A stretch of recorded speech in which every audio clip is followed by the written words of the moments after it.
Before we dive in, I've got a quick question for you. Where are you watching from right now, and what time is it? Drop it in the comments.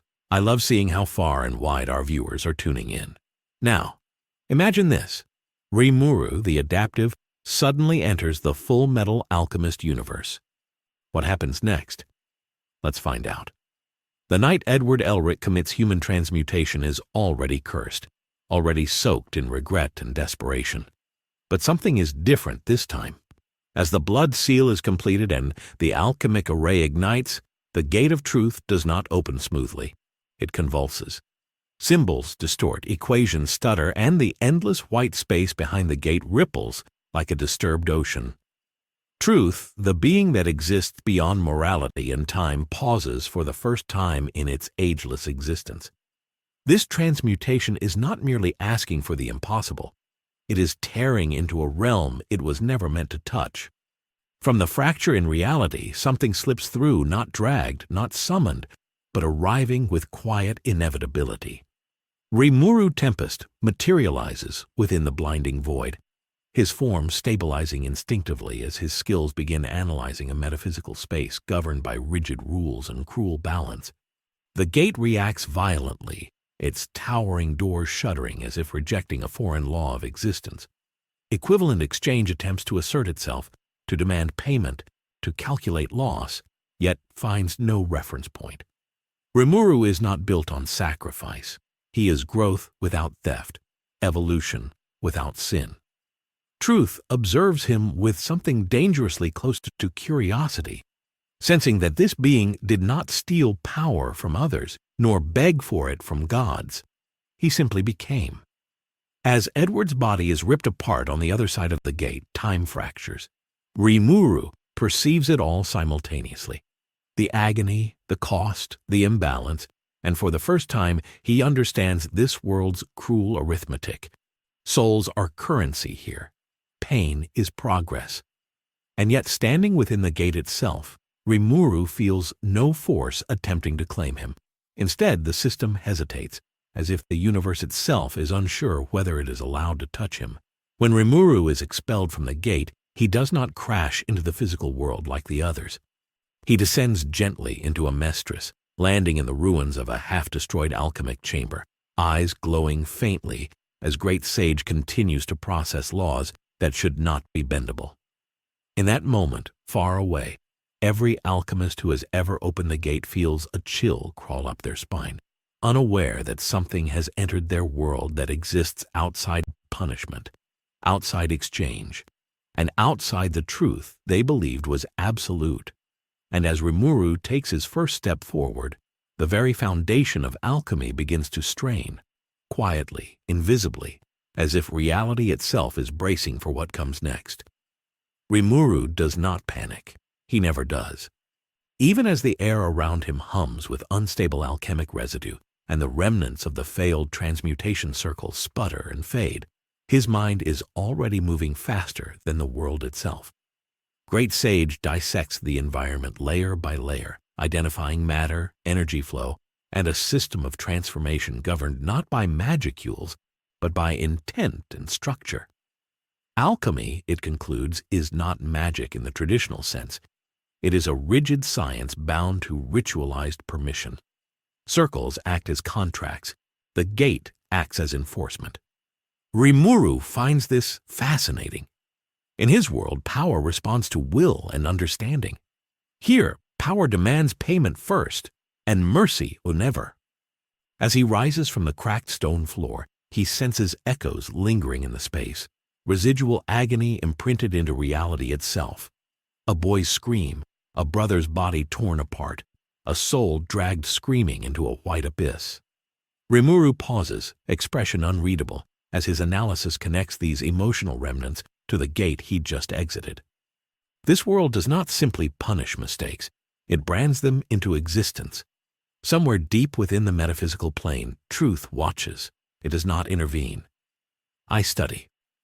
Rimuru is not like the others who pass through the gate, broken and incomplete. He is whole. More than that, he is self-correcting. When alchemic energy attempts to impose equivalent exchange upon his body, Predator instinctively restructures his form to neutralize the demand. The rule fails again. That failure sends a ripple through the gate, a subtle distortion that travels far beyond this ruined chamber. In laboratories, libraries, and secret facilities across Amestris, alchemic instruments tremble. Circles misalign for a fraction of a second. Scholars dismiss it as coincidence, but the homunculi do not. Envy feels it first, a pressure behind the eyes, like prey entering a territory it does not recognize. Father senses it moments later, deep beneath Central, his consciousness brushing against something that should not exist within his carefully calculated system. A presence that is neither human nor God, neither bound by souls nor fueled by them. Back in the ruins, Rimuru steps outside into the cold night air, observing a nation built on discipline, denial, and carefully hidden mass graves. He does not yet know its history, but he feels the weight of it pressing down on the land itself. This is a world obsessed with balance, yet drowning in imbalance. As Rimuru absorbs this realization, the faint outline of the gate flickers once more behind him, not opening, not closing, but watching, as if uncertain whether letting him leave was a mistake that can still be undone. And with each passing second, the laws governing alchemy continue to strain, quietly preparing for a contradiction they were never designed to resolve. The night grows quieter the farther Rimuru walks from the ruins, yet the silence feels artificial, like a world holding its breath. Every step he takes is measured, not out of caution, but curiosity. Amestris reveals itself in fragments, iron lampposts humming faintly with alchemic reinforcement. Stone roads layered with old repairs, buildings designed less for beauty and more for function and control. Great Sage continues its relentless analysis, mapping the flow of energy beneath the city and discovering an immense network of transmutation lines etched into the very foundation of the nation. This country is a circle, not one drawn on paper, but one carved into geography, history, and blood. Rimuru slows as the realization settles in. This world is not governed by equivalent exchange alone. It is engineered by it. The gate was never just a punishment mechanism. It is a regulator, a filter ensuring no one ascends without paying a price deemed appropriate by something that calls itself truth. And yet Rimuru passed through untouched, not ignored, not rejected, but assessed and released. That distinction matters. Somewhere beyond perception, truth studies Rimuru again, replaying the moment of contact, searching for the sin that should anchor him, the desire that should cost him something. There is none. Rimuru's power was not born from longing or loss, but from adaptation, from choice, from bonds freely formed rather than forcibly taken. This absence unsettles the system.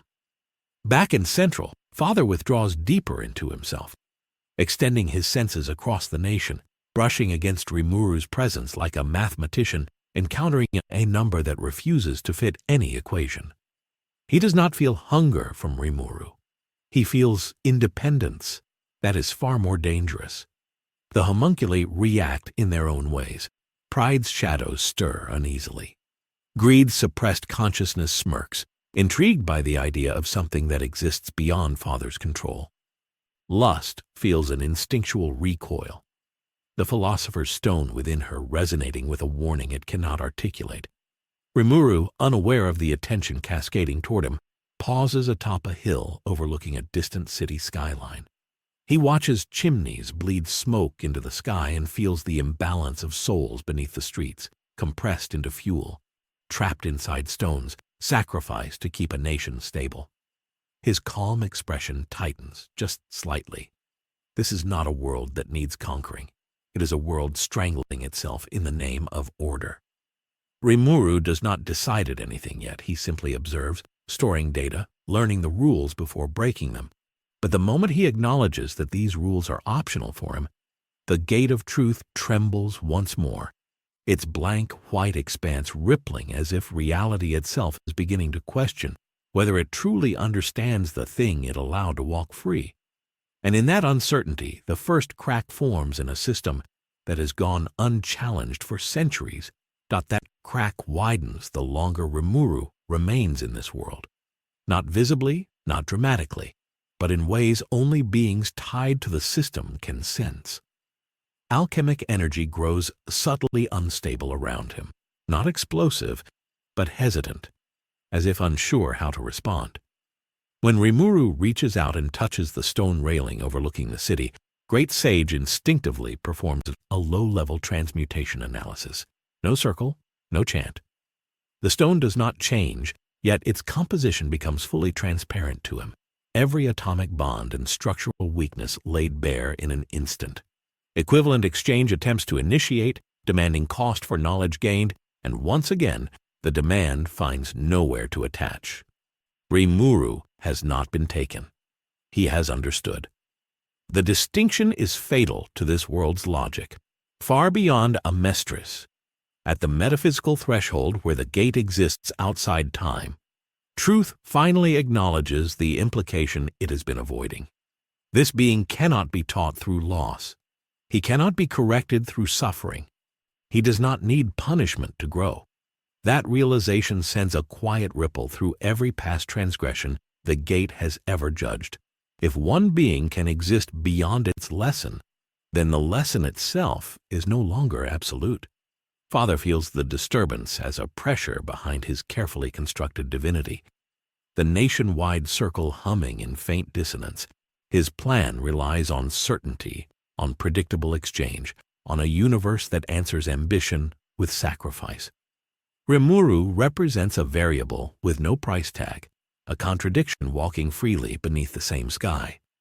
The homunculi feel it too, each reacting in silence, each bound by sins that suddenly feel less like inevitabilities and more like chains.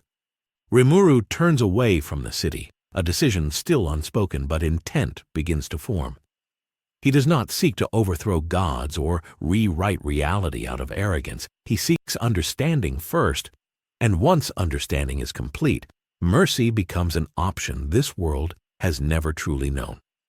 As dawn approaches, the gate of truth recedes into stillness, its vast white expanse eerily quiet, as if contemplating whether opening itself to this anomaly was an error it can no longer undo. Rimuru walks forward into Amestris, unnoticed by its people, yet impossible to ignore by the forces that govern them, and with every step he takes, the universe built on equivalent exchange inches closer to a future where sacrifice is no longer the only answer. Edward Elric first becomes aware of Rimuru, not through sight, but through failure. A routine transmutation meant to reinforce a damaged wall collapses mid-activation. The alchemic reaction stalling as if the energy itself has lost confidence. Edward snaps his hands apart, scowling, chalk scraping stone as he redraws the circle with sharper precision. It fails again. Alphonse feels it too, a strange hollowness in the flow, like water refusing to move through a familiar channel.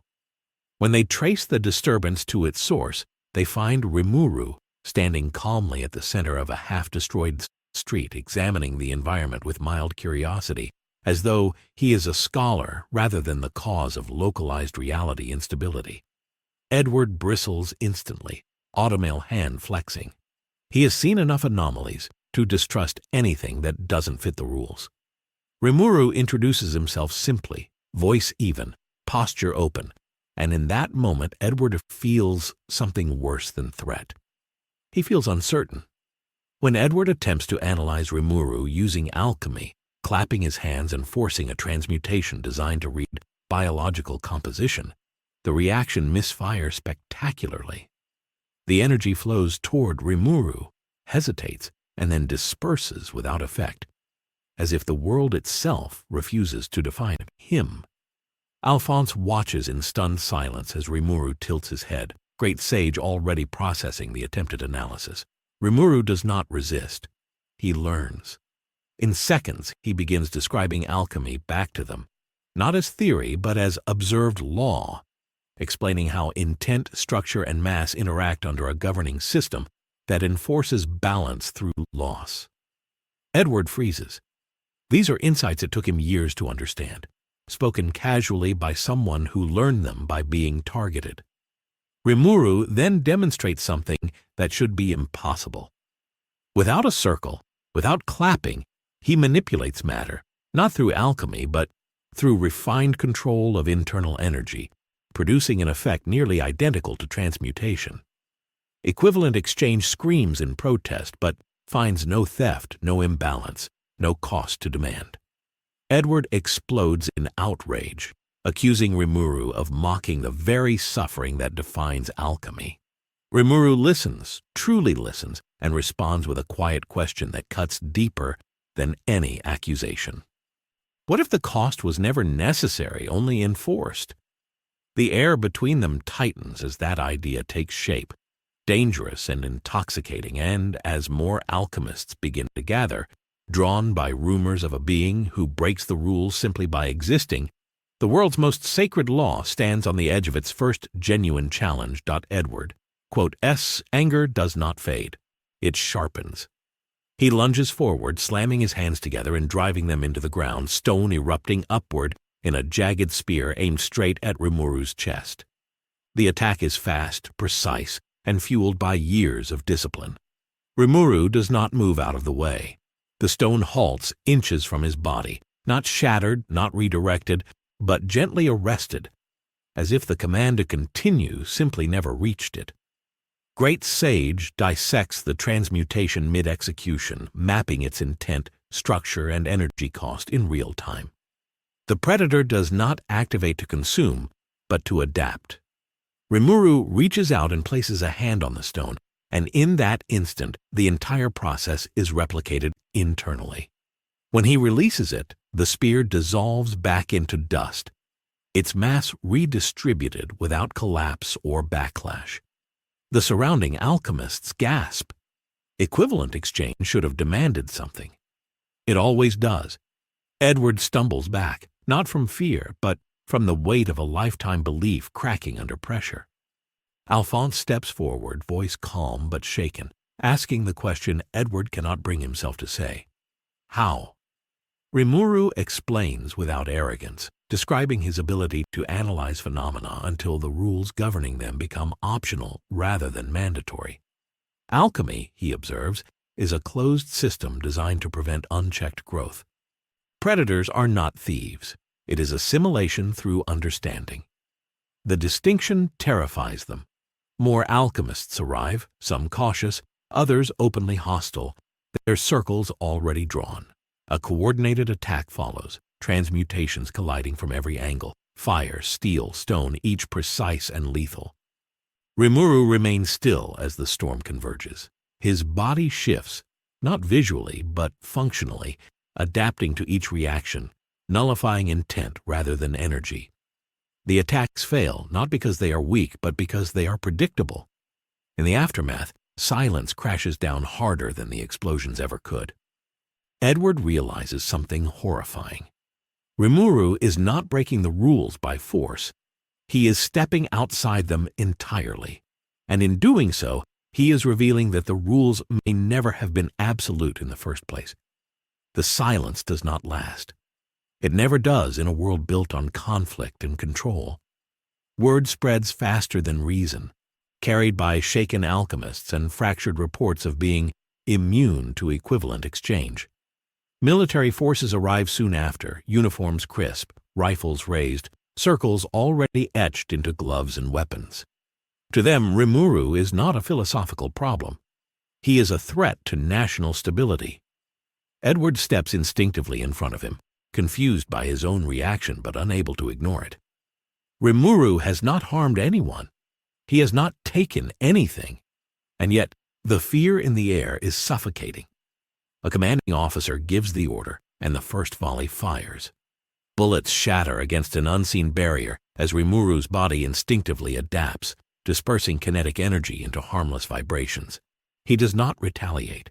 He observes. Predator catalogs the weapons, the materials, the intent behind them. Rimuru speaks, his voice carrying effortlessly across the chaos, asking them to stop. explaining that violence born of fear only feeds the cycle this world is trapped in. His words fall on deaf ears. A flame alchemist steps forward, snapping fingers, infernos roaring toward Rimuru in waves of heat and pressure. Great Sage calculates combustion ratios instantly. The flames curve away, starved of oxygen not by suppression, but by precise environmental adjustment.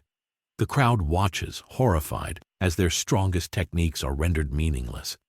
Alphonse feels it then, deep in his soul, the same cold realization he felt before the gate.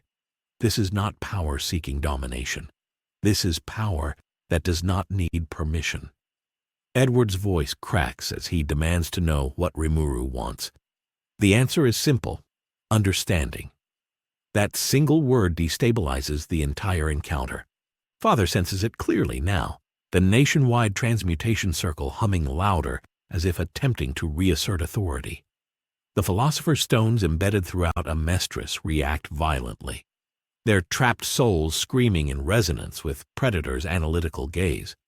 Rimuru turns his attention inward for a moment, registering those cries, and his expression darkens. He does not consume them. He refuses to. Instead, he recognizes them as proof of this world's greatest sin. Back in Central, Father smiles thinly, finally convinced. This being cannot be absorbed, cannot be controlled, and cannot be ignored. If Rimuru exists, the system collapses. The only solution is removal. As orders begin to shift behind the scenes, Rimuru takes a slow step back, not in retreat but in consideration, realizing that coexistence will not be granted freely. It will have to be earned in a world that has forgotten what that word even means. That realization settles heavily over the battlefield. The soldiers tighten their grips, awaiting commands that hesitate to arrive. Edward feels the moment stretching, a fragile pause where history could fracture in more than one direction. Rimuru senses it too, the collective fear, the desperation to preserve a system that has defined this world for generations. He does not condemn it outright. He understands why it exists. A universe that punishes ambition harshly breeds people who cling to rules like lifelines. But understanding does not equal acceptance. Rimuru finally allows Predator to engage more deeply, not to consume matter, but to consume information. In a blink, he comprehends the deeper architecture of alchemy, the way the gate enforces loss as a corrective measure, the way Philosopher's stones bypass that correction by converting suffering into fuel. Equivalent exchange is not balanced, it is restraint, a leash disguised as law. When Rimuru speaks again, his words are measured, carrying neither threat nor mercy. He tells them that power without understanding creates monsters, but laws without compassion create cages. Edward feels those words carve themselves into his chest, echoing the lesson he has learned through blood and regret. The military commanders feel something else entirely: loss of control. Orders finally come, harsher, final, and the ground begins to shift as a massive transmutation activates beneath the street, designed not to kill Rimuru, but to trap him within a sealed alchemic domain. The circle completes, the energy surges, and then it stalls. The domain forms imperfectly, its walls warping as Rimuru's presence destabilizes its structure from within. Predator adapts instantly, not breaking the barrier, but rewriting its internal conditions until the prison no longer recognizes him as a target. He steps out effortlessly, leaving the construct intact yet useless. Panic ripples through the ranks. Edward realizes this is the point of no return. Rimuru is no longer just an anomaly. He is proof that the world's most sacred rule can be bypassed without cruelty or cost. Father watches from afar, expression unreadable, as his centuries-old plan encounters its first true counter. Rimuru turns away from the soldiers, signaling the end of the confrontation, but not the end of the conflict. He has learned enough. Equivalent exchange cannot contain him. Predators cannot coexist with a system built on enforced loss. And somewhere deep within the gate, truth observes silently, faced with an uncomfortable question. If a being can grow without sacrifice, then what has all this suffering truly been for? The first to find Rimuru are not soldiers, not alchemists, but monsters wearing human faces. The air thickens unnaturally as lust and envy step from the shadows of a deserted street. Their movements smooth, predatory, practiced. They do not announce themselves. They do not need to. The philosopher's stones embedded within them are already screaming, not in pain, but in instinctive terror. Rimuru feels it immediately. A dense concentration of bound souls compressed into something masquerading as power. The predator stirs, not with hunger, but with revulsion. This is not nourishment. This is imprisonment. Lust strikes first, her fingers elongating into blades that pierce space with lethal precision. Rimuru sidesteps effortlessly, not dodging the attack so much as existing slightly out of alignment with it. Envy lunges next, shape-shifting flesh ripping and reforming, trying to overwhelm through sheer ferocity. The moment their attacks make contact, Predator activates fully, not to consume their bodies, but to analyze the core of what animates them. The Philosopher's Stone reacts violently, its internal structure destabilizing as Predator identifies it not as an energy source, but as a container of suffering. The souls within recognize Rimuru instantly, sensing a being capable of ending their torment rather than exploiting it. Envy recoils, clutching his chest, screaming not in pain, but panic as if something is staring back at him from inside. Lust freezes mid-strike, eyes wide with a fear she cannot suppress. Rimuru speaks softly, but his words carry crushing weight. He tells them he has no interest in stealing power built on agony. He tells them he sees what they truly are, not sins given form, but symptoms of a system that commodified human lives. The stones pulse erratically, their usual stability unraveling under scrutiny that does not seek to dominate but to understand. For the first time since their creation, the homunculi feel naked. Father feels it then, a sharp feedback ripple tearing through the network of stones, binding his consciousness. His control wavers just for a moment, and in that moment he understands the danger. Rimuru is not a predator of flesh. He is a predator of false systems, a being who can look at the Philosopher's Stone and see not power, but crime. And as lust and envy retreat, shaken and silent, one truth becomes undeniable. The Philosopher's Stone has met something it cannot consume, cannot corrupt, and cannot escape. The effect of Rimuru's presence spreads like a tremor through Amestris, subtle yet undeniable. Rumors begin to filter back to Central, whispered among alchemists who sense the disruption without fully understanding it.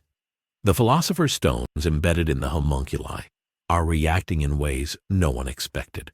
Envy, normally filled with arrogance and malice, finds himself hesitating, as if the predator in front of him is not a threat he can fight with violence alone. Lust's carefully composed confidence cracks at the edges, her mind struggling to reconcile what she feels with what she knows. She senses the gaze of the predator, and it is not hungry. It is evaluative, mercilessly intelligent, and entirely aware of the true cost embedded within every stone, every soul, every act of transmutation that has ever been performed. Rimuru does not move to strike, yet the tension is unbearable. The very air feels charged, heavy with the weight of unspent energy, as if the stones themselves are holding their breath. Predator delves deeper, scanning the structure of each Philosopher's Stone, tracing the souls within to their origin, perceiving the torment and cruelty that created them. It is horrifying in its clarity. Every sacrifice, every loss, every act of desperation that birthed these stones is exposed. Stripped of all pretense, the homunculi flinch as if the stones within them are alive and accusing. Father, observing from his distant fortress of Central, feels the resonance instantly. He understands the depth of what Rimuru represents. This is not mere power. This is an existential threat to the foundation of his empire. Every Philosopher's Stone he has painstakingly assembled reacts violently, screaming through the psychic connections binding them to him. Father attempts to assert control, reaching out with his consciousness to calm them. But the feedback from Rimuru's analysis is like a blade through steel. He cannot touch them without consequence. Meanwhile, Rimuru's demeanor remains calm, his voice measured, almost soothing, as he addresses Homunculi directly. He does not rage, he does not threaten. He simply identifies the truth. Their strength is born from suffering, their immortality sustained by pain, and this is not necessary. Every moment, every attack, every scream of the souls within the stones is registered by Predator, catalogued, understood, and noted. The homunculi realize with a growing horror that Rimuru sees them not as enemies, but as failures of a system they have been conditioned to enforce. The Philosopher's stones tremble, the trapped souls inside resonating with a predator that threatens the very foundation of their existence. Amestris itself seems to pause in recognition of this shift, the balance of power temporarily suspended, as if the world is taking a breath to see how this predator will act next. The homunculi are paralyzed not by Rimuru's physical presence, but by the revelation of what he represents. Envy's shifting form flickers uncertainly, unable to settle on a shape as Predator's gaze pierces through his core, exposing the lies he has wrapped around himself for decades.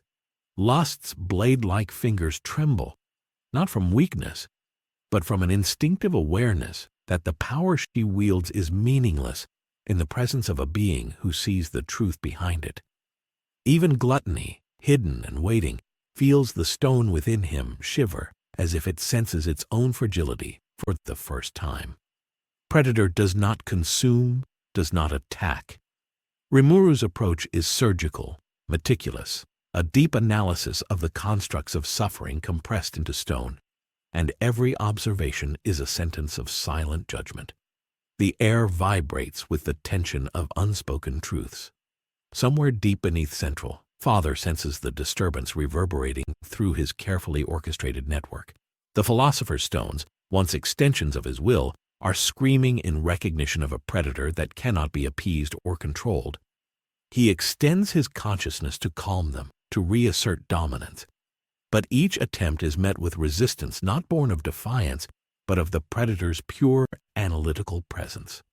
Rimuru continues forward, stepping lightly, his gaze sweeping across the homunculi. His words, quiet and deliberate, carry more weight than any weapon. He speaks of the chains that bind them, of the human suffering condensed into each stone, and of the unnecessary cruelty that fuels their existence. Lust, envy, and even pride feel the implications tearing at the very core of their being. Predator identifies not just the material of the stones, but the metaphysical imbalance, the violation of natural laws through artificially imposed suffering. Rimuru's awareness expands, touching the resonance of each soul trapped within the stones, perceiving their anguish and their hope, and he makes no move to exploit it. Instead, he catalogues, he understands, he judges silently. Amestris, the nation built on equivalent exchange and rigid order, trembles on the edge of comprehension. Soldiers, alchemists, and even the Central Command feel a ripple of unease that cannot be named. The homunculi themselves begin to act unpredictably, their coordination faltering as the predator's presence lays bare the fragility of the system they have long believed to be unbreakable. Rimuru tilts his head slightly, acknowledging their fear, but never gloating. Great Sage runs calculations on every possible response, on every contingency, yet even it hesitates, unable to find a solution that forces Predator into submission. The Philosopher's stones recognize him not as a foe to fight, not as a thief to stop, but as an existential anomaly, a being whose very existence undermines centuries of meticulously constructed suffering. And as Rimuru steps back, letting the homunculi absorb the weight of this truth, a silent understanding passes among them. For the first time, their greatest weapon, their very essence, is no longer an advantage, but a liability in the face of a predator who sees through pain to the core of reality itself. Homunculi's composure begins to crumble under the weight of Rimuru's presence. Envy's shape-shifting falters mid-transformation from flickering like a reflection in cracked glass. Lust's movements become hesitant, her strikes lacking the precision she once wielded effortlessly. Even pride, normally unshakable, feels a tension behind his eyes, a subtle quiver in the shadow that betrays a growing unease. The predator does not move aggressively, yet the psychological impact is absolute.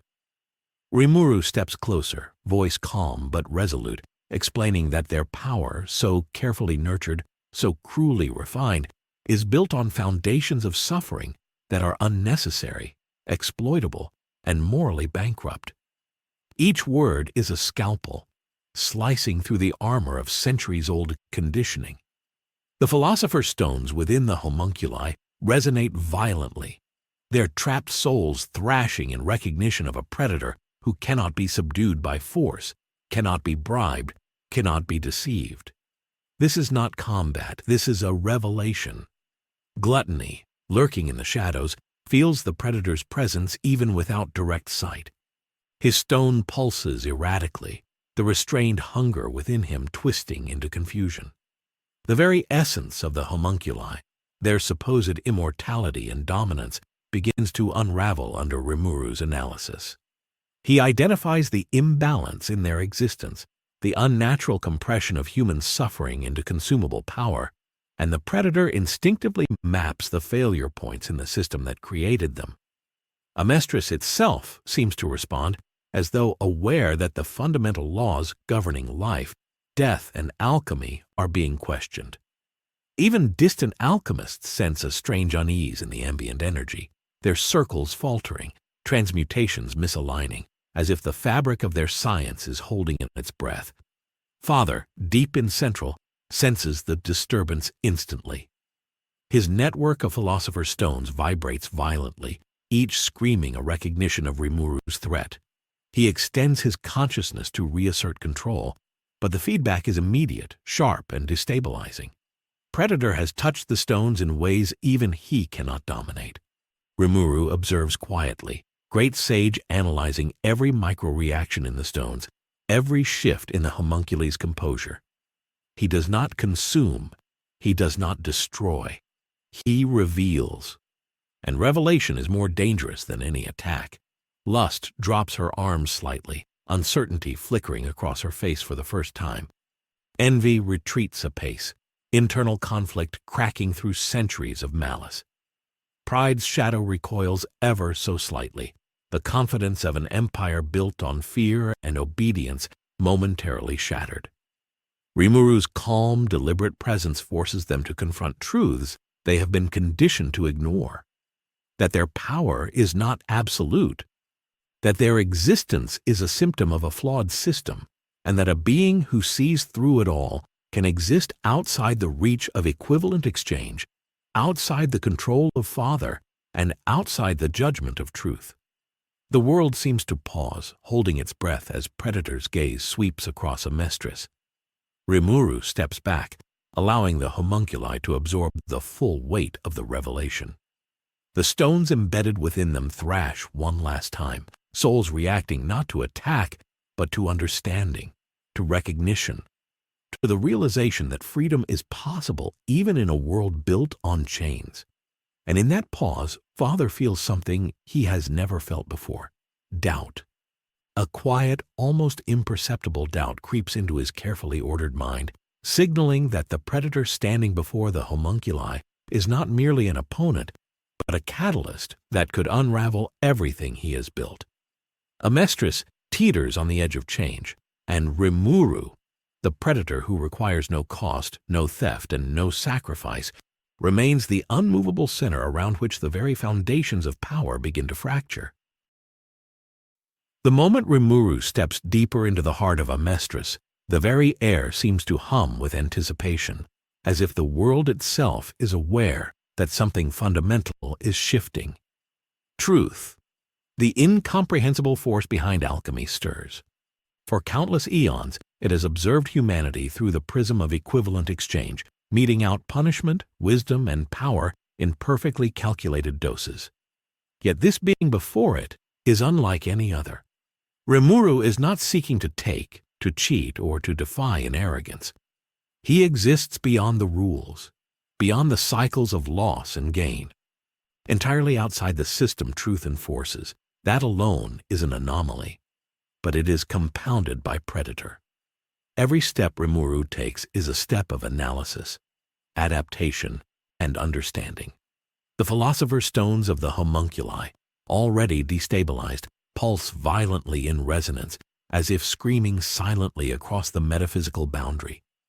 Father senses this ripple immediately, deep within central, his consciousness brushing against the anomaly with both fascination and apprehension.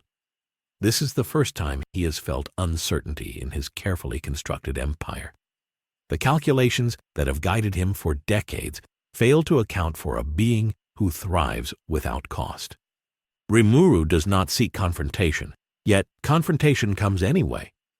Father projects himself across the distance, an aura of absolute authority emanating, bending alchemic energy, bending even the physical world to his will.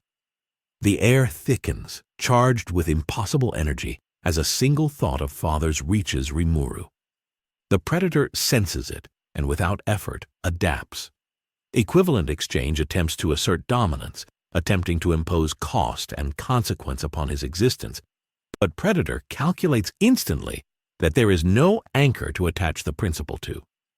Rimuru is untouched, unbound, a living contradiction to the law that governs Amestris. Truth, observing silently, finally intervenes, its form impossible to comprehend, a void of infinite judgment and reflection.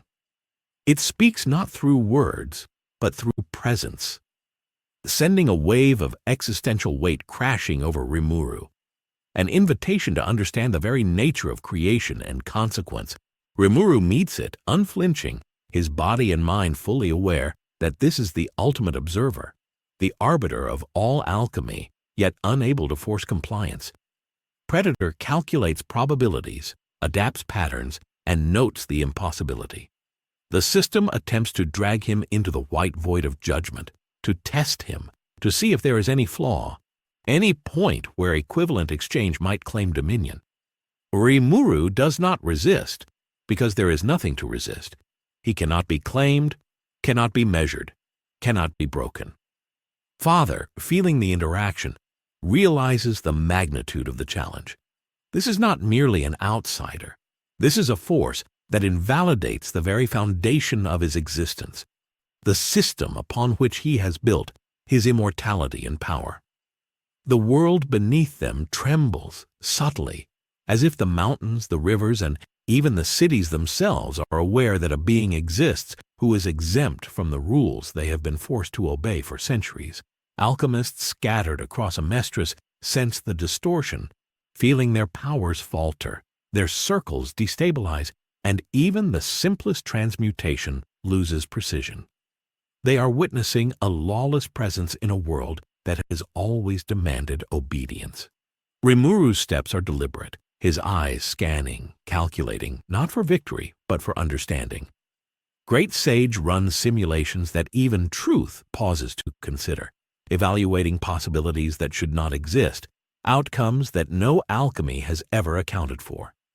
Every observation, every adjustment, every adaptation Rimuru makes is silently reshaping the invisible rules of the universe, and Father feels it like an earthquake underfoot. This is no ordinary confrontation. This is philosophy made flesh, a living challenge to the structure of the cosmos, embodied in a slime who thrives outside the system. Father's eyes narrow as he focuses, projecting his will across the distance, trying to bend Rimuru into the pattern of the world. His aura coils around the slime like a vice, attempting to impose order, to measure, to control. The energy of the entire nation responds to him, flowing through transmutation circles, philosopher's stones, and alchemists alike, converging in a single pulse meant to remind Rimuru of the rules. Rimuru does not flinch. Predator activates quietly, not with violence, but with precision, scanning the threads of energy and unraveling them at the most fundamental level. The power Father exerts is immense, yet Rimuru moves with such effortless grace that the laws intended to restrain him bend around him, unable to find a point of purchase. Truth observes, its infinite eyes reflecting possibilities that even Father cannot fathom, noting the anomaly with a combination of curiosity and caution. This is a being that exists without debt, without punishment, without equivalence. Rimuru senses the weight of observation pressing upon him, the authority of gods and alchemy alike, yet remains unmoved. The energy projected by Father begins to fracture, subtle fissures forming as the slime's presence negates the enforcement of equivalent exchange. Every alchemical equation, every attempt to force balance, is met with resistance, not of strength, but of fundamental incompatibility. Alchemists nearby feel it as an invisible hand pressing against the flow of their transmutations, their spells faltering mid-execution, materials shifting unpredictably, circles misaligning. The homunculi still present sense the same destabilization from their Philosopher's stones, their confidence waning as Father's grip begins to falter. Rimuru tilts his head, observing the fracture patterns in the network of energy, noting the subtle hesitation in Father's control. He does not gloat, does not boast. Understanding first, adaptation second. The predator principle is methodical, relentless, and utterly unbound by human conceptions of law or morality. Truth, intrigued, expands its presence, probing deeper into Rimuru's existence, seeking flaws, weaknesses, anything that might tether him to the rules of the universe. Rimuru does not shrink from the probing. He allows it, cataloging each measure, each attempt at imposition, and adapting instinctively to neutralize the weight of judgment itself. Father senses something unprecedented. The very system of equivalent exchange which has governed life and death for millennia falters in the presence of a single being. Rimuru is not merely outside the system. He is a mirror reflecting its flaws, exposing its limitations, and threatening the very foundation of alchemy in Amestris. The world holds its breath, mountains stilling, winds pausing, and even the flow of the rivers seeming to hesitate, as if nature itself recognizes that this encounter is beyond ordinary scale. Rimuru steps forward, deliberately, measured, each movement calculated to observe and assess. Great Sage runs simultaneous projections, not to fight, but to understand how a predator can exist outside a universe built entirely on rules, debts, and consequences. The energy around Rimuru pulses, not violently, but with a quiet inevitability, signaling to every living and non-living observer that something fundamental has changed. Father, feeling the strain of his authority failing, tightens his concentration. But the feedback is immediate, jarring, and destabilizing. For the first time in centuries, the architect of Amestris feels uncertainty, vulnerability, and the terrifying recognition that a being exists who cannot be bound by the very system he has built his immortality upon. Every transmutation circle in the vicinity begins to flicker, as if reality itself is testing the limits of its obedience. Rimuru's gaze sweeps across the landscape, calm, analytical, unyielding, while Predator quietly calculates the ramifications of a universe in which rules can be optional, debts can be evaded, and consequence can be refused entirely. The weight of the confrontation stretches across Amestris like a living pulse. Soldiers, alchemists, and even ordinary citizens unaware of the full scale of what is happening feel the subtle tremor in reality. Transmutations waver mid-air, metals bend slightly before returning to their original shape, and flames flicker unpredictably, responding not to force, but to the invisible tug of a presence that refuses to conform. Rimuru moves through it all with uncanny composure, every step measured, every observation precise. Great Sage notes the fissures in the energy grid, predicting the points at which equivalent exchange is failing, and Rimuru adapts in real time, reinforcing the cracks not with brute force, but with pure understanding. Father feels the predator closing the gap between observation and disruption, and frustration creeps into his otherwise flawless composure. He pushes harder, trying to assert dominion over the very laws of alchemy themselves. Streams of energy coil around Rimuru like serpents, designed to constrain, to force compliance, to enforce cost, where none can be paid. Predator, however, does not resist or strike. Instead, Rimuru shifts his internal structure on a molecular level, rerouting energy flows, neutralizing intent before it can manifest into effect. The streams collapse harmlessly, leaving only faint ripples in the air as evidence of their existence. Truth leans closer, metaphorically speaking, probing deeper into the predator's consciousness, measuring the absence of greed, malice, and desire for revenge. Rimuru allows the probing, cataloging it, understanding it, and for the first time, the gate observes a being who cannot be defined by sin, by sacrifice, or by equivalent exchange. Father recognizes the danger fully now. He has never faced a being whose existence invalidates centuries of carefully calculated order, whose very nature renders control meaningless. Amestris quivers beneath the strain.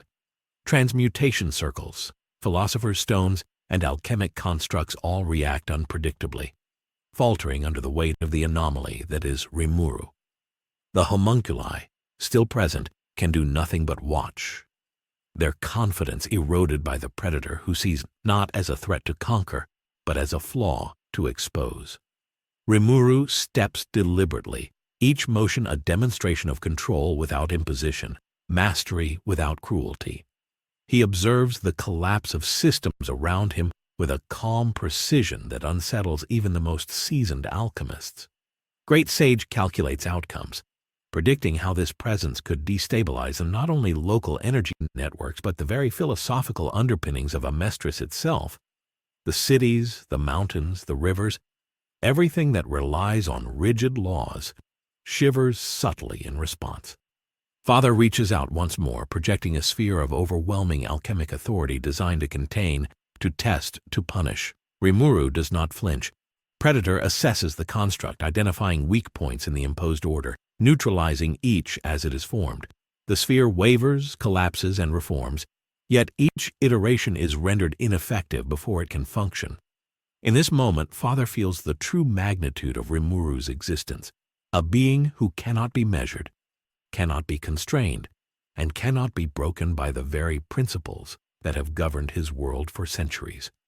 Truth observes in silent awe, as even the ultimate arbiter of equivalent exchange cannot force compliance. Rimuru, standing at the center of it all, embodies a principle that has no precedent: existence without debt, growth without loss, power without consequence. And as the air quivers and the landscape bends subtly to the predator's will, one undeniable fact becomes clear to all who witness it, directly or indirectly. Rimuru Tempest exists outside the system, a force that the rules themselves cannot touch, a living anomaly that challenges the very foundation of Amestris and the philosophy upon which it was built. Rimuru's presence radiates an unsettling calm across the battlefield, an assertion of order in a world built on forced balance and suffering. The air itself seems to resist the imposition of alchemic control, vibrating faintly as if acknowledging a power that cannot be bound.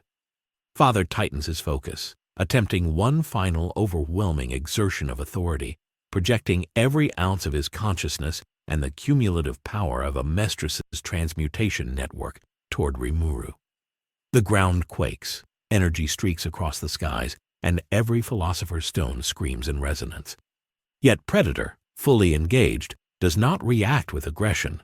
Instead, Rimuru adapts, adjusting his very being on a scale that no human, alchemist, or god could perceive, neutralizing the force not with counterattack but with perfect preemptive alignment. Each wave of energy collapses harmlessly, dissipated by a being who refuses to participate in the rules of cost and consequence. Truth, observing closer than ever, leans into the anomaly, intrigued and cautious. Here is a being who has passed through the gate, faced the fundamental arbiter of alchemy, and emerged untouched. Not through cunning, not through theft, not through bargaining, but through sheer existence that transcends the system itself. Father feels the impossible weight of this truth pressing down on him. Every plan, every calculation, every philosopher's stone carefully embedded across Amestris suddenly seems fragile, inadequate, incomplete. His empire of logic, cruelty, and enforced order teeters as the predator moves with calm deliberation. A force that requires no permission, no exchange, no compromise. Alchemists across the nation sense the disruption in subtle ways. Flames sputter mid-transmutation, metals resist shaping. Water ripples unnaturally, and circles waver like leaves in a sudden storm. Even the homunculi, standing in tense observation, feel the same tremor, the same psychic pressure, and they cannot respond. Their power, born of human suffering, falters in the presence of a being who sees that suffering and does not exploit it. Rimuru tilts his head slightly, observing, cataloging, and calculating. Great Sage projects infinite simulations, mapping consequences, potential threats, and probabilities. Yet every calculation confirms the same conclusion. Rimuru is untouchable within the framework of this world, not invincible, but beyond enforcement. He does not exist to dominate. He exists to understand. The subtle destabilization spreads, rippling through energy networks, alchemical constructs, and even the metaphysical fabric of Amestris. Rivers seem to slow, winds hesitate, and mountains feel a faint tremor, as if reality itself recognizes that the system it relies on has been challenged in its most fundamental principle. Father senses the unprecedented nature of the threat and attempts once more to assert control, pouring his consciousness, his will, and every philosopher's stone into a final, unrelenting imposition of order.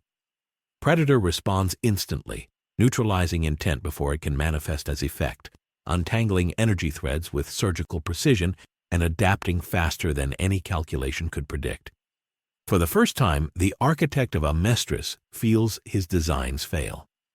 The laws he has bent, the lives he has manipulated, the very principle of equivalent exchange, all falter under the weight of a being who exists without debt. Truth leans even closer, silent yet heavy with observation, and Rimuru meets it without hesitation. His calm gaze, unshakable and precise, reflects understanding beyond punishment, beyond order, beyond the concept of sin or cost. He does not resist. He does not argue. He simply is. And in that existence, the predator standing at the center of Amestris declares silently, unmistakably, that the world's most sacred laws, the networks of control and suffering built over centuries, and even the ultimate arbiters of consequence themselves, have found a force they cannot contain. Amestris trembles, not from destruction, but from revelation. Every being attuned to the flow of alchemy, from the humblest novice to the immortal father, feels the weight of a simple truth. Rimuru Tempest exists outside the system, and in his presence, the world itself begins to question whether its laws were ever absolute. The dust settles over Amestris, but the air feels charged with a new kind of tension, one that is not born of fear, anger, or aggression, but of possibility. Rimuru stands atop a gentle hill overlooking the sprawling cities and plains, observing a nation that has long been chained to suffering and rigid law.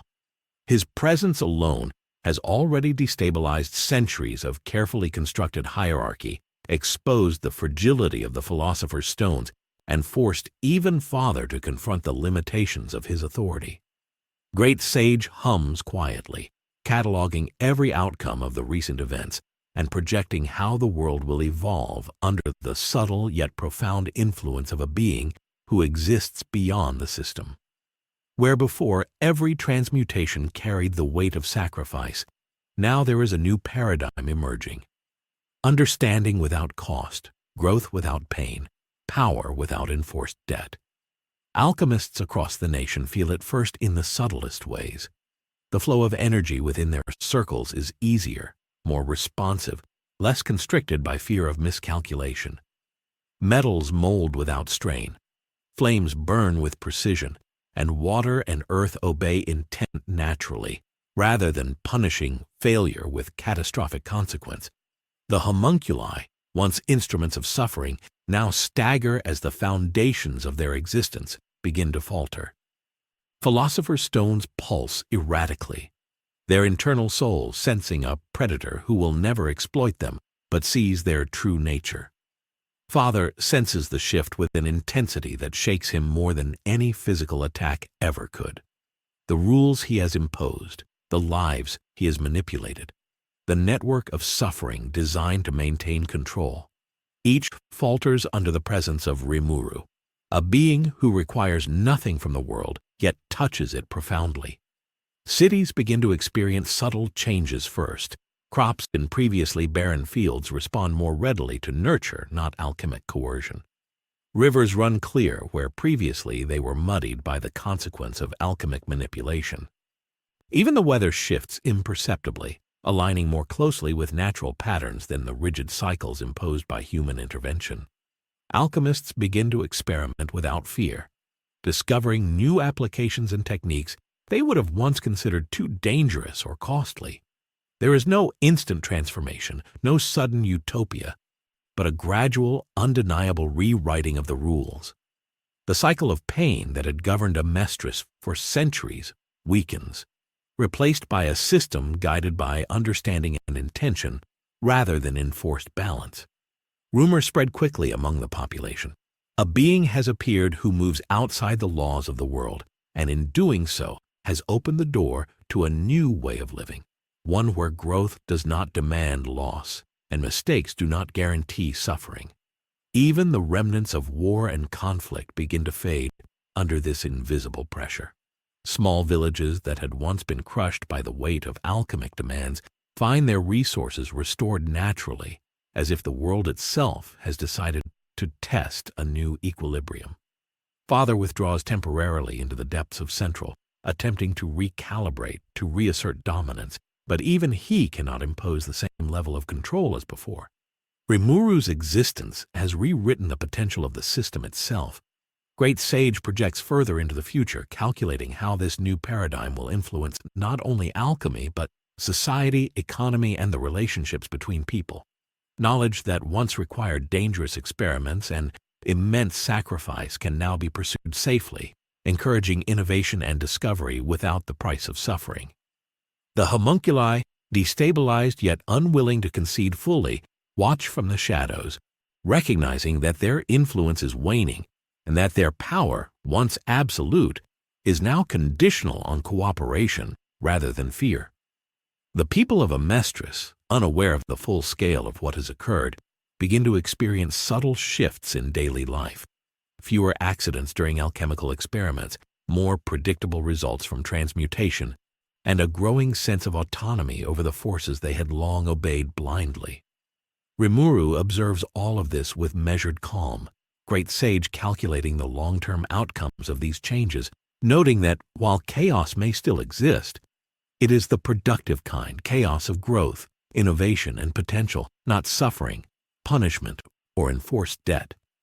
In this new era, the concept of equivalent exchange begins to lose its universality, its moral absolute, as beings are no longer bound to sacrifice to gain, nor forced to suffer to learn.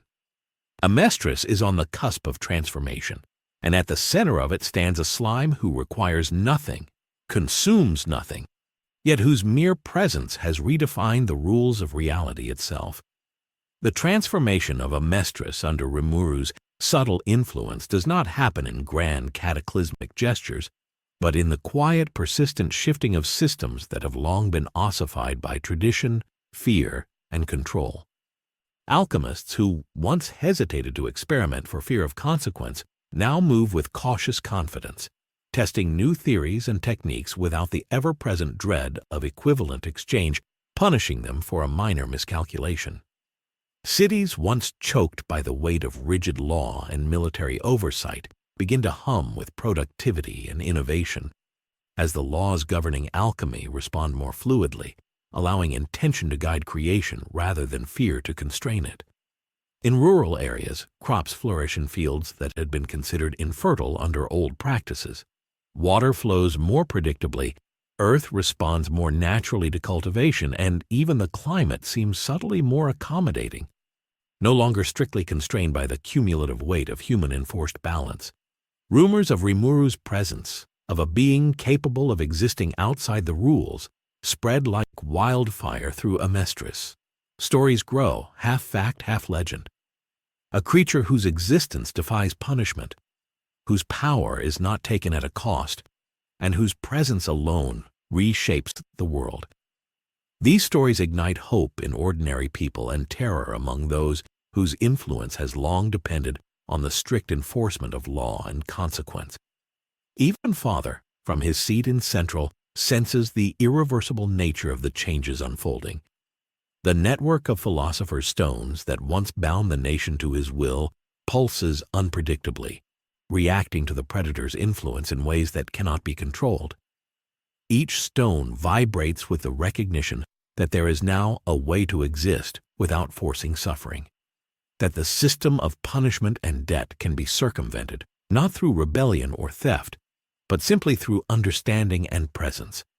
Rimuru does not force this change. He does not preach or coerce.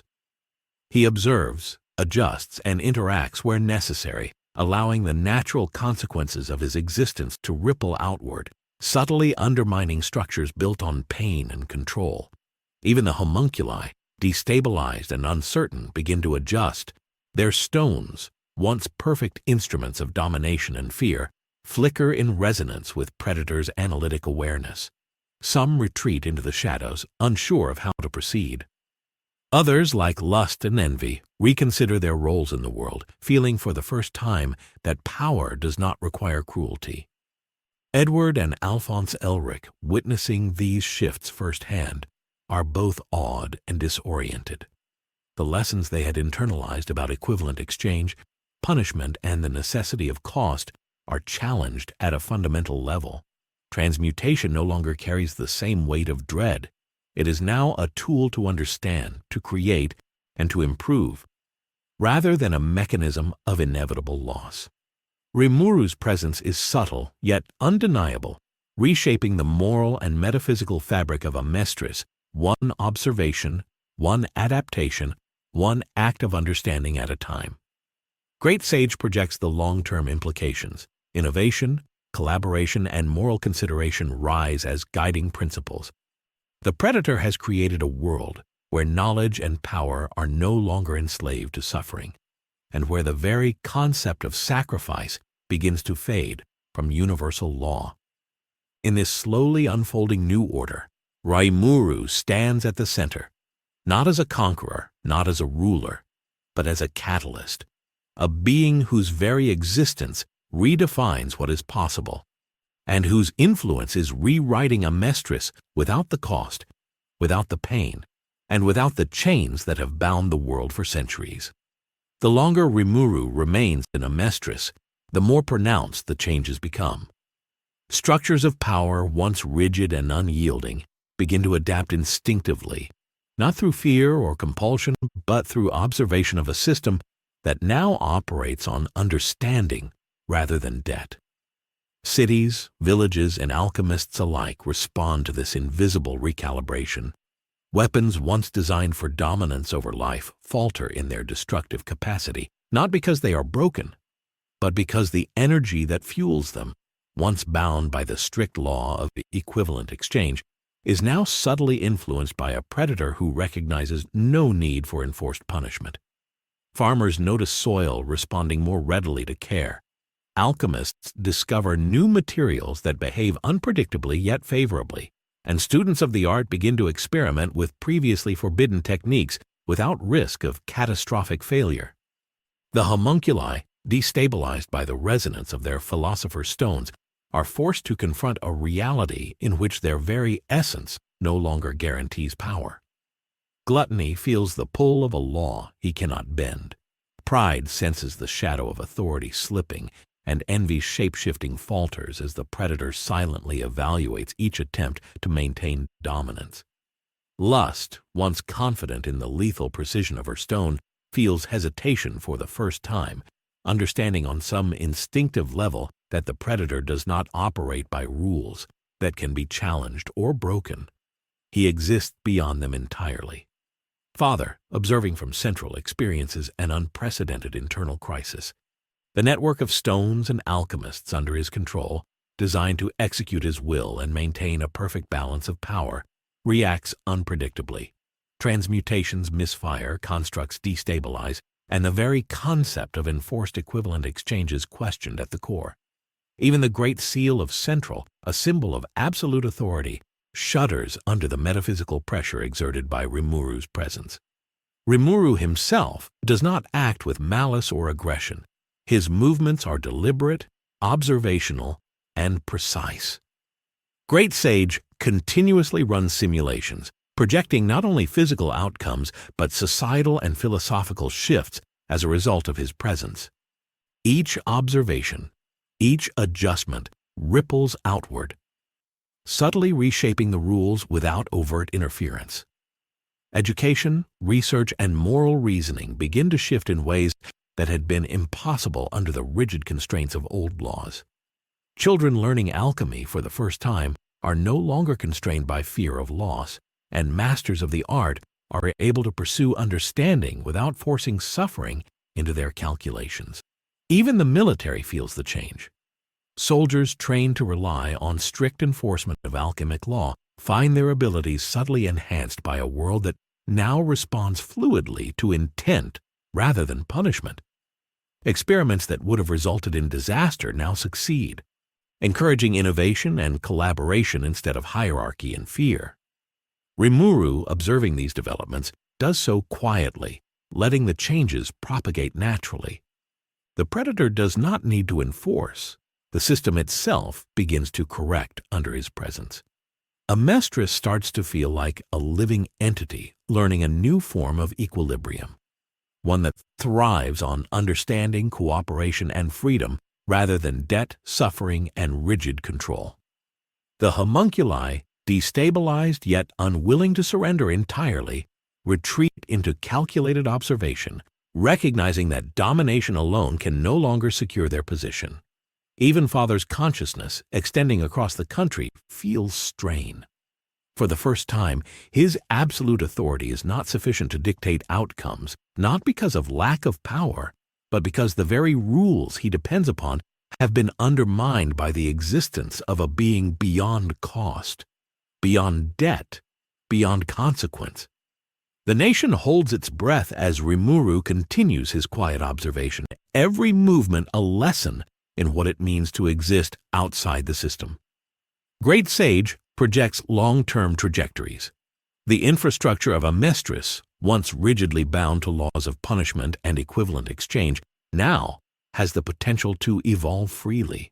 Power can be pursued without destruction, learning without loss, and governance without cruelty.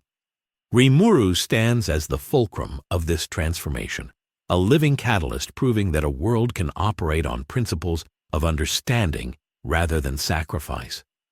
The invisible threads of energy, philosophy, and social order are gradually being rewoven around him, crafting a society capable of progress, innovation, and moral evolution without the crushing weight of enforced cost. In this slowly reshaped world, Rimuru's existence challenges every precept of Amestris. The predator who required nothing, consumed nothing, yet understood everything, has demonstrated that a society built on knowledge, cooperation, and compassion is not only possible, it is inevitable if guided correctly. The final threads of change begin to weave through Amestris, subtle yet undeniable. Cities once bound by fear and rigid hierarchy now breathe with a kind of quiet freedom. Alchemists experimenting without dread, metals and flames obeying intent rather than punishment, and civilians noticing improvements in agriculture, infrastructure, and daily life. Even the homunculi, long considered untouchable instruments of suffering, are forced into uneasy awareness of a new paradigm. Their philosopher stones trembling as the predator who observes but does not consume, reveals the fragility of systems built solely on cruelty and control. Father retreats further into Central, grappling with the realization that power, without moral consideration, without understanding, is insufficient. He had ruled through manipulation and fear, yet now even his omnipresent network falters against the simple truth of Rimuru's existence, that a world can be guided without forcing suffering, that knowledge and growth do not require death as currency. Rimuru continues to move through Amestris with measured calm, great sage analyzing every societal ripple, predicting the evolution of thought, governance, and innovation as a direct result of his presence. Children learning alchemy no longer fear mistakes. Scholars push the boundaries of knowledge without risking life or limb, and even the military finds its training more effective as intent replaces fear. The invisible architecture of the nation is subtly rewritten. Rules no longer need to be enforced by suffering. Morality is guided by understanding, and growth is permitted without loss. Across the land, people feel an ineffable sense of hope. The world is learning to function without sacrifice, and Rimuru stands at the fulcrum of this change, a predator who consumes nothing yet leaves everything transformed.